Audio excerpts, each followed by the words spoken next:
I want to tell you about the first night I slept alone in my own apartment, because something happened that I still can't quite explain. I'd moved in 3 weeks earlier. My apartment, my name on the lease, no one else's key on the hook by the door. And that first night, I fell asleep the way I always do, and woke up somewhere around 3 in the morning, curled tight against the left wall, one arm pinned under me, barely an inch of space between my shoulder and the plaster. I lay there for a second, confused, before I understood what I was looking at. I was still sleeping on my side of the bed, in a bed that was entirely mine, in a room where no one else's side had existed in weeks. Once I noticed it that night, I couldn't stop noticing it everywhere else. I thought about all the ways I'd been doing this my whole life, in rooms that had nothing to do with any bed, the corner seat at dinner, even when there were empty chairs, the smaller half of dessert, portioned out before anyone asked, the quiet opinion, kept to myself in meetings where I actually knew the answer. I'd built a whole life out of instinctively finding the edges of every room I walked into and staying there, not because anyone was making me, just because some old part of me had decided a long time ago that the middle of the room belonged to other people. It wasn't just a feeling. It was physical and specific once I actually started paying attention to my own body in space. I noticed I apologized when someone else bumped into me on the sidewalk. I noticed I sat on the very edge of the couch, even in my own living room, like I was a guest who might need to leave quickly. On the subway, I'd fold myself into the smallest possible shape, knees together, arms crossed tight, taking up exactly as little room as a person could take up and still technically be sitting there. I used to think that was just good manners, being considerate, not being one of those people who spreads out and takes more than their share. I didn't clock, until much later, that I had never once actually tested whether I was allowed to take my share at all. Once I started looking, it was everywhere, in every relationship I'd ever had. I was the one who said wherever's fine about restaurants, the one who let conversations get talked over without finishing my sentence, the one who, in every group photo I can remember, stood at the very edge of the frame, half my body already out of it. At work, I'd have an idea in a meeting and wait, until someone else said almost the same thing, and only then would I nod along, like I was agreeing instead of the one who'd thought of it first. I told myself for years this was humility, that taking up less space made me easy to be around, easy to love, easy to keep. What it actually made me was very hard to find, even by the people who were genuinely looking for me. Which brings me back to that bed. About 2 months into living alone, I remember lying awake after that first strange night, staring at the ceiling and asking myself a question I'd never once asked in my life. What would it actually feel like to just take up the whole thing? So I tried it, slowly, almost embarrassed, like I was doing something I needed permission for and no one was there to give it. I moved to the center of the bed. Then I let my arms fall open, all the way to both edges.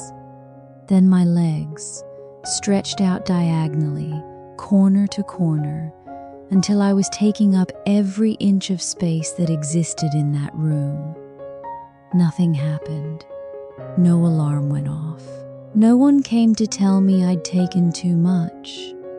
I just lay there, arms open, in the exact middle of my own life, and started, quietly, to cry. I wish I could tell you that once I felt that, it just stayed easy. It didn't. For weeks afterward, I kept catching myself waiting for a correction that never came. Waiting for someone to tell me I was being too much, too loud, too visible, taking up more than my share. I'd sit in the middle of the couch instead of the edge, and feel a flush of guilt so specific it almost had a shape, like I'd stolen something that belonged to somebody else.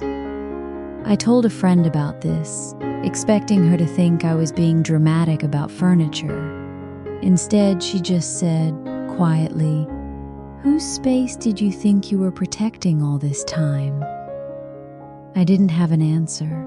I still don't, entirely. But I noticed no one was actually there to take it from. Here's what I understand now, that I didn't understand while I was living small on purpose. Taking up space was never actually dangerous. I had just decided, somewhere along the way, that it was. That if I stayed small enough, quiet enough, easy enough, I'd never be the reason someone left. But shrinking never actually kept anyone. It just meant that whoever did stay, stayed for a version of me with most of the furniture removed. The middle of the bed was never occupied. The center seat was never taken. I'd spent years protecting space that no one else was even asking me for. I wasn't making room for anyone else. I was just disappearing, very politely, one edge at a time. I didn't fix this all at once. It's still, honestly, a practice. Something I have to keep choosing, not something I solved in one good night's sleep. But I started small. I painted the wall in my bedroom a color I'd wanted for 10 years and never asked anyone's opinion about, because it wasn't anyone's decision but mine. I filled the whole closet. Not half of it, saved politely for someone who might need it someday. All of it. My clothes, on every hanger, in every inch.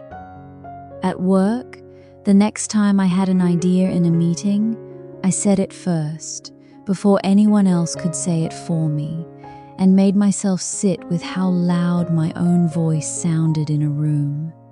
And I still sleep in the middle of the bed most nights now. Some nights I still wake up folded against the wall. But I know now what it feels like to take up the whole thing, and I know how to find my way back to the middle. If you've been listening to this series from the beginning, I think you already know this isn't really a story about a bed, or an apartment, or even about me.